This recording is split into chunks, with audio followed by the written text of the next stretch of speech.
ನಿನಗೆ ಒಂದು ವಿಷಯ ಹೇಳ್ತೀನಿ ಕೇಳು. ಜಪಾನ್ ವಿಷ್ಣುಗೆ ಫೋನ್ ಮಾಡೋ. I love you Lucky. ಅವನ್ನ ದೂರ ಮಾಡೋದು ಒಂದೇ, ನಾನು ಸಾಯೋದು ಒಂದೇ. ಹೋಗಿ ಅಲ್ಲೇ. ಅಷ್ಟು ಧೈರ್ಯ ಬಂದಿದೆ ಮತ್ತೆ ನಿಮಗೆ? ನೀನ್ ಯಾವನೋ ಸರಿ ತಪ್ಪು ಅಂತ ಹೇಳಕ್ಕೆ. ಹಾಗೇನಾದ್ರೂ ಆದ್ರೆ ನಿನ್ನ ಮುದ್ದೋರ್ನ ಮಾತ್ರ ಸುಮ್ಮನೆ ಬಿಡಲ್ಲ. ಇದೇ ಅವ್ನು ಲಾಸ್ಟ್ ಮೀಟ್ ಮಾಡಿದ್ದು, ಇದೇ ಅವ್ನು ಲಾಸ್ಟ್ ಮಾತಾಡಿದ್ದು.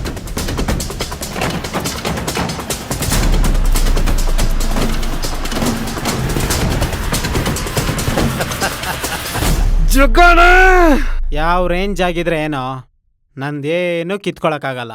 ಯಾಕಂತ ಗೊತ್ತಿಲ್ದ ನೀ ಸತ್ತೋದ.